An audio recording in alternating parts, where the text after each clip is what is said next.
So, vision issues. If the child is born with problems with vision, there are a couple of indicators which should cause concern.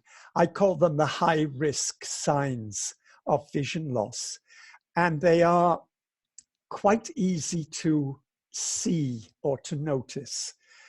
And often it's, unless the child is diagnosed with charge very quickly, in which case the eye people should be brought in very early and the eyes should be examined very carefully.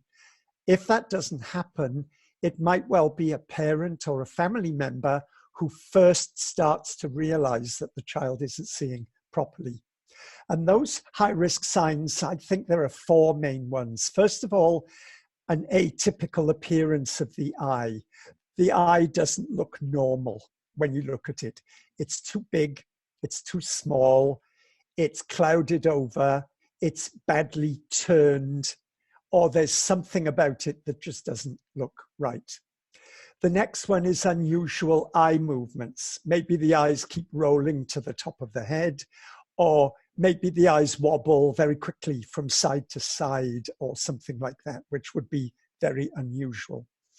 The third one is unusual gaze or head positions. If the children seem to look under things or over things or to the side of things rather than directly straight at them, that could be an indicator of possible vision loss. And the last one is the absence of visually directed behaviors. And usually the classic first one is the absence of eye contact. And that's why parents and other family members are often in the best position to notice that there's something wrong with the baby's vision if it hasn't been picked up immediately by the medical professionals. I'm going to show you a cross-section of an eye, which might seem a bit surprising to you, and it might seem a little bit basic, but I'm always surprised how people don't really know what eyes are and what shape they are and how they're made. So if you look at this cross-section, the front of the eye is on the left side with the cornea and the lens, and the back of the eye is on the right side, and you can see a line going away out of the diagram, which is the optic nerve, and that's going up to the brain, to the visual cortex. And I'm going to begin by starting at the front of the eye and working back. So the very first thing I'll talk about is actually the eyelids, not even the eye itself, but the eyelids. Then I'll talk about the lens at the front of the eye. Then I'll go to the back of the eye and talk about the retina, which lines the whole back of inside the back of the eyeball and is crucially important for visual perception and visual functioning and can be very problematic in charge. So remember this diagram and remember that the whole point of the eye is that the front should be clear. Light comes from the world outside to the eye. It's conducted through the cornea and through the lens, and it travels across the eye then, which is filled with clear fluid, onto the retina at the back. The retina receives these images, converts them into electrical energy, and sends those messages through the optic nerve to the brain, where the brain puts them together as visual images, identifies them, and then decides what to do. Is this something I know or something new? Is this something I like or something I hate? Is this something I want to go get, or is this something I want to move away from, or something I want to bite, or whatever? So starting at the very front with the eyelids, charge has, many children with charge have a condition called ptosis, spelt P-T-O-S-I-S. And in almost all cases, the ptosis comes from facial palsy. Because of cranial nerve problems, many of the children have facial palsy. Usually one-sided, I think, though it could be both-sided. And often one side of the face is rather collapsed and the other side of the face is fairly normal, or might even be a little bit stretched by the one side of the face collapsing, the other side gets a little stretched. And there can be two kinds of eyelid problem. In this picture, you see a girl with ptosis, and you can see very clearly that it's her left eye where the lid comes down too low. And when she opens her eyes, that eye doesn't actually open. Even though she's opening her eyes, the facial palsy means that the lid is not coming up to allow any visual input into that eye. And when this happens, surgery might be needed. And the surgery can be one of two things. And I can't find any pictures charge specific. But here you see, if you look at the picture on the right of the screen, the before and after picture, you see a lady who clearly has ptosis in her right eye. What they've done is surgery to the upper eyelid. They've cut horizontally across the eyelid, taken a very narrow slice of it out, stitched it back together, and now she has a smaller eyelid, which you see in the after picture now opens normally when she opens her eye. And this is sometimes done with children with charge. The surgeon has to be very careful to make sure that after the operation, the eyelid still closes when the eye is closed or when the child blinks, so that the front of the eye is properly protected and lubricated. On the left side of this picture, you see a little metal thing on the top of that person's eye. That actually is a weight, which, if the eyelids don't close properly, can be surgically implanted inside the lens. The weights are often made of gold, and usually there's just one. Sometimes I've noticed there are two implanted along the bottom of the upper eyelid. And I've known a number of children with charge where, because of facial palsy, the eyelid didn't close properly, and the child is having to use regular drops or gel in the eye in order to keep the front of the eye lubricated and stop it drying out, which would be very dangerous for the cornea at the front of the eye. These eyelid weights are not used terribly often in my experience, and I'm not sure why they aren't used more often. One of the issues, of course, with children with charge is the whole question of general anesthetic and the need to minimize general anesthetic use. And when the child is knocked out with anesthetic, to try and combine as many surgical procedures as possible under one operation. If the eyelids aren't closing, that means the front of the eye is never being brushed by the eyelid to keep it moist and soft. It's exposed to the air all the time, and it's going to dry out unless there are eye drops or gel being administered to the eye. The eyeball itself is very sensitive, and it needs to be kept moist, which is why we blink. It's why our eyelids come down. And as they do that, they're actually smearing the front of the eye with fluid to keep it moist. If it's left dry for too long, the cornea at the front of the eye starts to dry out and starts to wrinkle and will eventually become permanently damaged. And if that eye had normal vision before, the eye will end up with significant visual impairment because of the damage to the cornea. Now, it is possible to get a corneal transplant, to take a cornea from a donor eye and put it into the eye with the damaged cornea. But again, that's a pretty major surgery, and there's a reasonable risk that the eye will reject the cornea. There's very little guarantee that it will work. So it's much more preferable to keep the front of the eye lubricated.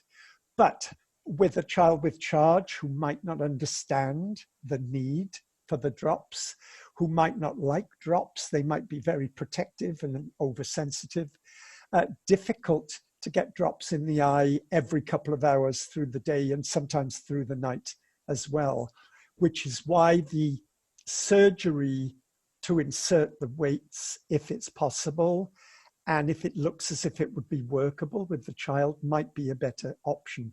But as I say, it means another major surgical intervention. And I know a number of families who, to avoid that, they've opted for the drops. And I know a number of teenagers and adults with charge who do their own drops very, very effectively and routinely. The next picture shows a cataract. And I think people are very familiar with cataracts, not least because they're more prevalent with age, increasing age. They're also fairly common in dogs and cats as they get older. And what the cataract, what it means is that the lens at the front of the eye, which should be absolutely clear, gets cloudy. It's damaged with time and with age, with exposure to light and sometimes with pressure. And it starts to get milky and cloud, and gradually that person's vision, their visual acuity starts to disappear. And in the picture, you see what doctors would call a very ripe cataract, one that has developed very extensively and become very opaque. And this eye is hardly going to see anything very much, except for some light which will be coming into the eye around the edges of that cataract. And now there's a fairly routine surgery to remove that lens and to replace it with a synthetic lens, which can restore a lot of useful vision to the eye. And those surgeries used to require a hospital stay. Nowadays, people can go in, have the cataract removed, have a synthetic lens inserted, and go home 3 or 4 hours later. Several people in my family have had this done. I used to think cataracts weren't very common in charge, but I'm starting to hear more about them developing. And in the article I wrote about 10 years ago, in about 2010, about vision issues, I said that cataracts weren't very typical of charge, except where children had created them themselves by pressing on their eyes. And it's not unusual to see children with low vision pressing their fingers or their knuckles into the eye to self-stimulate. We think that when they do that, they're probably creating electrical impulses at the back of the eye, which look a bit like fireworks or lightning going off. And this constant pressure creates a traumatic cataract. The pressure on the lens eventually damages it, and the cataract results from it. The surgery is a risk because other parts of the eye in a child with charge might not be normal, might not be perfect. So any eye surgery might come with extra complications. So quite what you do if the eye does develop a cataract would depend on negotiation with the ophthalmic specialist to see the best way forwards. Then the biggie in vision issues in charge is loss of visual field, where parts of the visual field are blurred or completely missing. And the key word here is coloboma. And if you get involved with charge at all, you will start to hear the word coloboma again and again and again. And what a coloboma means is part of the eye which didn't form in the womb. When the child was a developing fetus, most of the charge features happen because the development didn't finish properly. It either didn't start soon enough, or more likely, it didn't finish properly. And I've got 3 diagrams to show a section through the eye and to show situations where the eye stopped developing and a collarbone resulted. So the eyeball, in a fetus, the eyeball forms from the top. It starts at the top and it gradually grows down until you have a complete sphere or eyeball, and then it joins up at the bottom. And the retina is that very sensitive lining around all the sides and the back of the eyeball that's very light sensitive and that picks up that picks up light from the environment and converts it to these electrical impulses. So if the eye development is going to start but then stop, you're probably going to have retina at the top of the eyeball, but not at the bottom. Most of the collarbones we see in charge are towards the bottom of the eyeball. Now, in the first picture, you can see the retina is that red area around the inside of the eyeball. The white spot at the back is a collarbone. That's a place where the retina never formed. And if there's no retina, there's no visual perception. So that will just be a big black area in the child's field of vision. And in this case, the collarboma is right over the macula towards the back of the eye and the optic nerve. The macula is the most sensitive area of the retina where we use our central vision.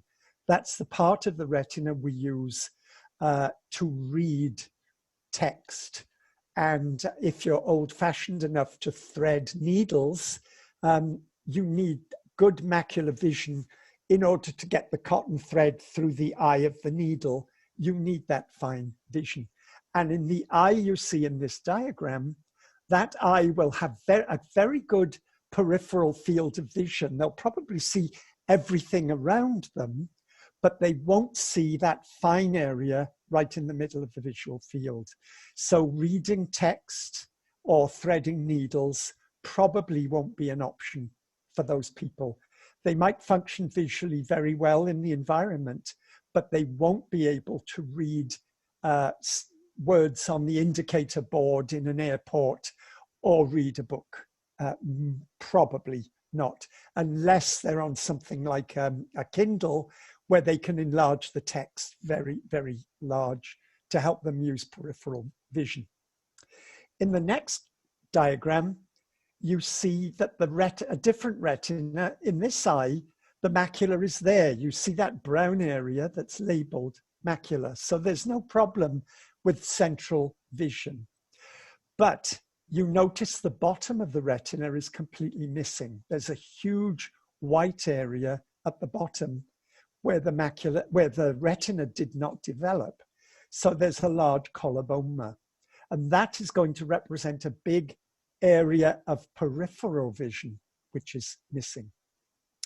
And then in this third picture, you will see again, the bottom of the retina has failed to develop, but it stopped developing much earlier in the fetus. So this is a much bigger collarboma. And not only is the whole bottom of the retina missing, but the macula as well is missing. So this eye is going to have much more severe field loss with central fine vision missing as well as peripheral vision. And I hope that's understandable the way that I've explained it. So let's think about that third picture with the huge collarboma. It's the bottom of the retina that's missing, but it's good to know, and you see this in the next diagram, that when visual images come through the front of the eye and go back to the retina, the image is inverted. As the light goes through the lens, the image turns over and it reaches the retina upside down. So actually, everything we see upside down to the way it is in reality. Once the message has gone to the brain, our brains miraculously turn it the right way up. so that we see everything the right way up. But if you look at this diagram, you see a man on a bicycle, and you notice, of course, he's sitting on the bicycle the right way up. But the image that goes through to the retina has him upside down. The bicycle is on top of him. So if the bottom of that retina is missing, it's actually the top of the image that's missing. So it's the man's head or even most of his body that's missing, and only the bicycle and the man's hands and legs that the retina would be seeing. So a large coloboma in the bottom of the retina results in a major loss of the upper visual field. And people get very, very confused about this. So you do need to remember, if somebody says large coloboma at the bottom of the visual field, that means the child probably won't see things up here. It will be as if they're wearing a hat that's pulled too low over their eyes, and the only way they can see upwards is to extend the head like this and look up. And this head lifting is a very characteristic charge posture for children much of the time. I have a diagram of an ophthalmologist's view of an optic nerve coloboma. He's looking through an ophthalmoscope and he's taken a picture, and you see a large pale area slightly over to the left of the image. That is a large coloboma over the optic nerve area. And I've included this picture to make an important point. When the ophthalmologist looks into the child's eye, they do this by using drops to dilate the eye, and then ideally the child puts their head on the ophthalmoscope, or the child might be laying on the floor, and the doctor will have to be very skillful at getting the eye open and looking into it to get a view of the back of the eye. It helps enormously if the ophthalmologist then gives you a photograph of the coloboma or draws a picture of it. They all have chart paper with two big circles on to represent the left and the right retinas. And they can easily pick up a pen or a pencil and draw the coloboma. There might be one coloboma. There might be several of them. They might be very big. There might be one big one and lots of small ones. It varies a lot. There might be coloboma, both eyes or only in one eye. There's enormous variety. But it really helps to know how big coloboma is, how many of them there are, and where they are, because that gives us a clue about where the field loss will be, where the blind spots will be. So you may need to ask for that, because in my experience, both in the UK and here in the United States, ophthalmologists don't seem to do that very often. It's a simple thing to do, and it can be very helpful for people working with the child into the future.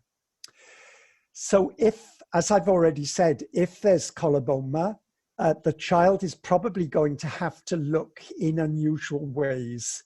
And the most common is to extend the head back to lift the lower visual field upwards. But they may also do eccentric viewing, as it's called, by turning the head to the left or the right. And the next picture I got only a few weeks ago from a woman with charge who took the picture deliberately to demonstrate eccentric viewing. She has colobomas in both eyes. She's looking at the camera, but clearly, by our terms, she's looking away from the camera. She's looking way over to the side of the camera. And she's just making a point that to get the best visual image she can of the camera, this is the way she has to look towards it. And the worst possible thing you can do to someone like that is to take her chin and keep moving her head back, which I see being done to children quite often. She's in the best position for using her functional vision. And many, many children from an early age discover the best way of looking at things and stick with it. Then the next picture shows a different kind of coloboma. This is an iris coloboma at the front of the eye, which is also found in charge. There might be an iris coloboma with no retinal coloboma, or there might be a retinal coloboma with no iris coloboma, or you might have both in the same eye. And you have a picture of two here that are different shapes. And instead of a perfectly round iris, you've got a whole extra bit. And it's sometimes called a keyhole iris, or keyhole pupil, I should say, I'm sorry. This doesn't in itself cause visual impairment, but it does stop the eye closing down in bright light. The eye can close down to a certain extent, but the coloboma, or the hole, continues to let light in. And these children tend to be very, very bothered by bright light. They don't like going out, they don't like sunlight, and they may well need dark glasses or a hat with a large visor or a sun visor or something like that. The next picture shows a young man I work with, and you can see in the flash photography, you can see very easily which eye has the iris coloboma. And then another young man I know wearing his dark glasses, which have been very important to him. The next vision issue is loss of contrast sensitivity, the relative difference between the lightness and darkness of objects and their background can be very hard to perceive.